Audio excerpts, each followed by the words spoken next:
بسم اللہ الرحمن الرحیم۔ السلام علیکم ورحمۃ اللہ وبرکاتہ۔ امید ہے کہ آپ سب ایمان، صحت، عافیت اور برکت کے ساتھ ہوں گے۔ آج ہم سبق نمبر 34 کو پڑھیں گے، جس کا عنوان ہے کسر کے بیان میں۔ تو سب سے پہلے عبارت اور ترجمہ، اس کے بعد انشاءاللہ تفصیل پڑھیں گے۔ الباب السادس فی القصر، القصر تخصیص شیء بشیء بطریق مخصوص وینقسم الى حقیقی واضافی، فالحقیقی ما كان الاختصاص فيه بحسب الواقع والحقیقة لا بحسب الاضافة الى شیء آخر، نحو لا كاتب في المدینة الا علی اذا لم يكن غیره فيها من الكتاب، والاضافی ما كان الاختصاص فيه بحسب الاضافة الى شیء معین، نحو ما علی الا قائم، ای ان له صفة القيام لا صفة القعود، وليس الغرض نفي جميع الصفات عنه ما عدا صفة القيام، وكل منهما ينقسم إلى كسر صفة على موصوف، نحو لا فارس إلا علي، وكسر موصوف على صفة، نحو وما محمد إلا رسول، فيجوز عليه الموت، والكسر الإضافي ينقسم باعتبار حال المخاطب إلى ثلاثة أقسام: كسر إفراد إذا اعتقد المخاطب الشركة، وكسر قلب إذا اعتقد العكس، وكسر تعيين إذا اعتقد واحدا غير معين، وللكسر طرق منها النفي والاستثناء، نحو إن هذا إلا ملك كريم، ومنها إن مناه إنما الفاحم علي، ومنها العطف بلا أو بل أو لكن، نحو أنا ناثر لا نازم، وما أنا حاسب بل كاتب، ومنها تقديم ما حقه التأخير، نحو إياك نعبد۔ اب ترجمہ دیکھیے۔ چھٹا باب کسر کے بیان میں۔ کسر ایک چیز کا دوسری چیز کے ساتھ خاص کرنا مخصوص طریقے سے، اور کسر تقسیم ہوتا ہے حقیقی اور اضافی کی طرف۔ پس حقیقی وہ ہے جس میں اختصاص واقع اور حقیقت کے اعتبار سے ہو، نہ کہ دوسری چیز کی طرف اضافت کے اعتبار سے، جیسے نہیں ہے کاتب شہر میں مگر علی، یہ اس وقت ہوگا جبکہ نہ ہو شہر میں علی کے علاوہ کوئی کاتب۔ اور اضافی وہ ہے جس میں اختصاص پایا جائے کسی معین چیز کی طرف اضافت کے اعتبار سے، جیسے نہیں ہے علی مگر کھڑا ہونے والا، یعنی اس کے لیے صفت قیام ہے نہ کہ صفت قعود، اور نہیں ہے غرض صفت قیام کے علاوہ اس سے تمام صفات کی نفی کرنا۔ اور ان میں سے ہر ایک تقسیم ہوتا ہے کسر صفت علی الموصوف کی طرف، جیسے کوئی سوار نہیں سوائے علی کے، اور کسف موصوف علی الصفت کی طرف، جیسے نہیں ہے محمد مگر رسول، بس جائز ہے آپ پر موت۔ اور کسر اضافی تین قسموں پر تقسیم ہوتا ہے مخاطب کے حال کے اعتبار سے۔ نمبر 1 کسر افراد، جبکہ مخاطب شرکت کا اعتقاد رکھے۔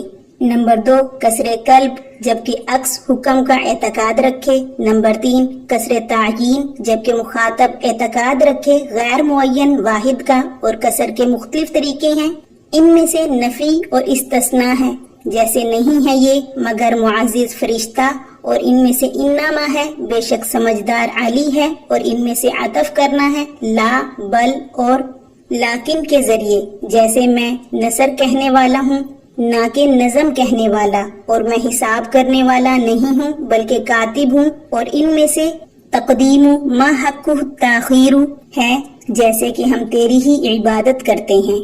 اب تفصیل دیکھیے۔ الکسر تخصیص، تو یہاں سے مصنف یعنی کہ چھٹے باب میں کسر اور اس کی اقسام کو بیان فرما رہے ہیں۔ سب سے پہلے کسر کی تعریف کی ہے اور کسر کی قسموں کی طرف اشارہ کیا ہے کہ کسر کے لغوی معنی ہے الحبس یعنی روکنا، اور کسر کی اصطلاحی تعریف مصنفین نے یہ بیان کی ہے کہ کسر ایک چیز کو دوسری چیز کے ساتھ ایک خاص طریقے پر مختص کرنے یعنی خاص کرنے کو کہتے ہیں۔ پھر فرمایا کہ کسر کی 2 قسمیں ہیں، کسر حقیقی اور کسر اضافی۔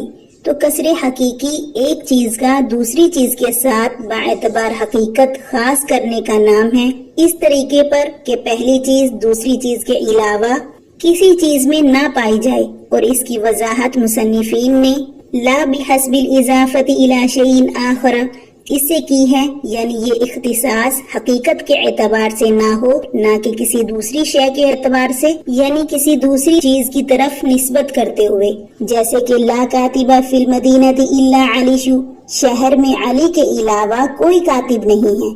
اب اس مثال میں صفت کتابت علی کی ذات پر منحصر ہے کہ اس کے علاوہ شہر میں کوئی اور کاتب ہے ہی نہیں۔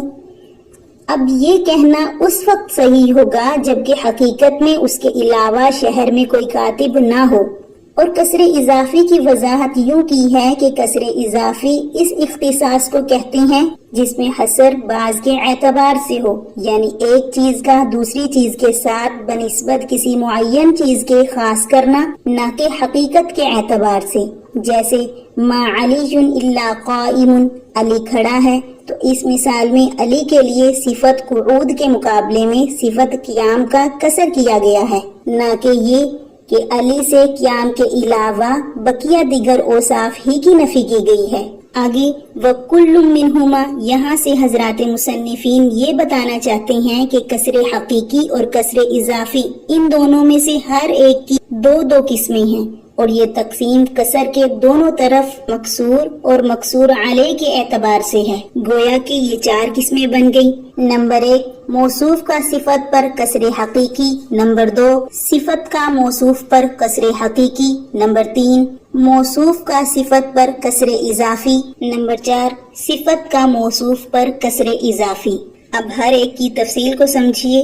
موصوف کا صفت پر کسر حقیقی، اس کا مطلب یہ ہے کہ موصوف میں اس صفت کے علاوہ کوئی اور صفت حقیقت کے اعتبار سے نہ پائی جائے، جیسے کہ ما زید الا کاتب، زید کاتب ہی ہے، یعنی اس میں کتابت کے علاوہ کوئی اور صفت حقیقت کے اعتبار سے پائی ہی نہیں جاتی۔ تو اس مثال میں زید موصوف کا کسر کیا گیا ہے صفت کتابت پر، تو واضح رہے کہ یہ مثال فرضی ہے سمجھنے کے لیے، اس لیے کہ ایسا محال ہے کہ کسی کے اندر صرف ایک ہی صفت ہو اور کوئی دوسری صفت ہو ہی نہ۔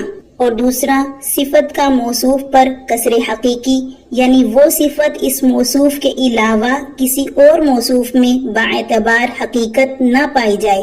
ہاں، یہ ہو سکتا ہے کہ اس موصوف میں اس صفت کے علاوہ اور صفات بھی ہوں، جیسے لا یعلم الغیب الا اللہ، اللہ تعالیٰ ہی عالم الغیب ہیں، یعنی اللہ تعالیٰ کے علاوہ اور کوئی اس صفت کے ساتھ متصف نہیں ہے۔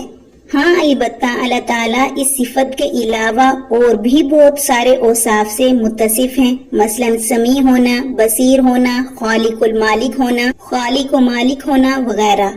اور تیسرا، موصوف کا صفت پر کسر اضافی، یعنی موصوف کو ایک صفت کے ساتھ کسی دوسری صفت کے اعتبار سے خاص کرنا، خواہ اس دوسری صفت کے علاوہ اور صفات بھی اس میں پائی جائیں یا نہ پائی جائیں۔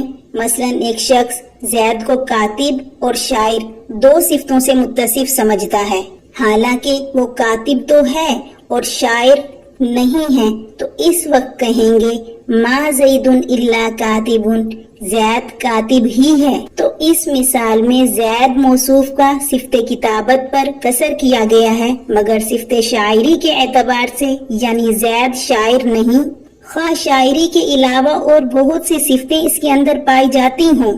اور وما محمد الا رسول، اس میں بھی یہی کسر موصوف علی الصفت ہے، اس طریقے سے کہ آیت کریمہ کے مخاطب صحابہ کرام ہیں جنہیں آپ صلی اللہ علیہ وسلم کے وصال پر حیرانی ہوئی، تو گویا انہوں نے آپ کے لیے 2 صفتیں ثابت کی، نمبر 1 رسالت، نمبر 2 تبرع عن الموت، اور وما محمد الا رسول فرما کر حضور کو صفت رسالت پر کسر کر دیا گیا کہ آپ کے لیے صرف صفت رسالت ہے، صفت تبرع عن الموت نہیں، لہٰذا آپ کے وصال سے حیرانی نہیں ہونی چاہیے۔ اور چوتھا، صفت کا موصوف پر کسر اضافی، یعنی صفت کو ایک موصوف کے ساتھ کسی دوسرے موصوف کے اعتبار سے خاص کرنا، خواہ اس دوسرے موصوف کے علاوہ دیگر موصوفوں میں وہ صفت پائی جائے یا نہ پائی جائے، جیسے لا فارس الا علی، علی ہی شاہ سوار ہے۔ اس شخص سے کہنا جس کا خیال یہ ہو کہ علی کے علاوہ راشد بھی شاہ سوار ہے، تو اب اس کا مطلب یہ ہوگا کہ راشد اور علی دونوں میں صرف علی ہی شاہ سوار ہے، راشد نہیں، خواہ علی کے علاوہ اور دوسرے بھی شاہ سوار ہوں، ان کی نفی مقصود نہیں ہے۔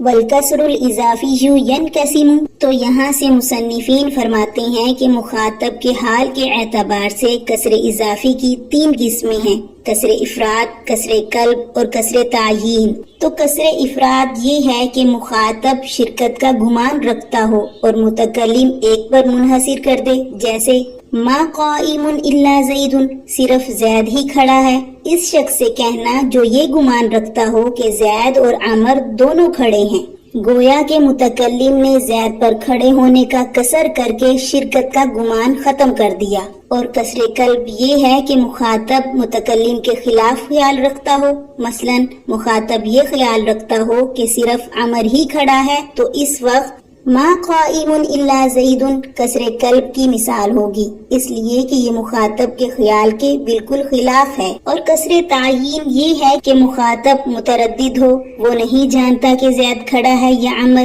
تو اس وقت ما قائم الا زید کہہ کر گویا کہ متکلم نے زید کے کھڑے ہونے کو متعین کر دیا، یہی کسر تعیین ہے۔ وللقصر طرق، تو یہاں سے مصنفین کسر کے طریقوں کو بیان فرما رہے ہیں کہ کسر کے 4 طریقے ہیں، نفی اور استثناء کا طریقہ، جیسے کہ ان ھذا الا ملک کریم، نہیں ہے یہ مگر کوئی بزرگ فرشتہ، تو اس مثال میں ان نافیہ ہے، اس کے بعد الا سے استثناء کیا گیا ہے کہ اس صورت میں مقصود علیہ حرف استثناء کے بعد ہوگا۔ اور انما، جیسے کہ انما الفاہم علی، سمجھنے والا تو علی ہی ہے، اس طریقے میں مقصور علیہ وجوباً مؤخر ہوگا۔ اور لا یا بل یا لیکن کے ذریعے عطف کرنے کا طریقہ، جیسے انا ناصر لا ناظم، اس میں نثار یعنی میں نثر نگار ہوں، شاعر نہیں ہوں، یہ لا کے ذریعے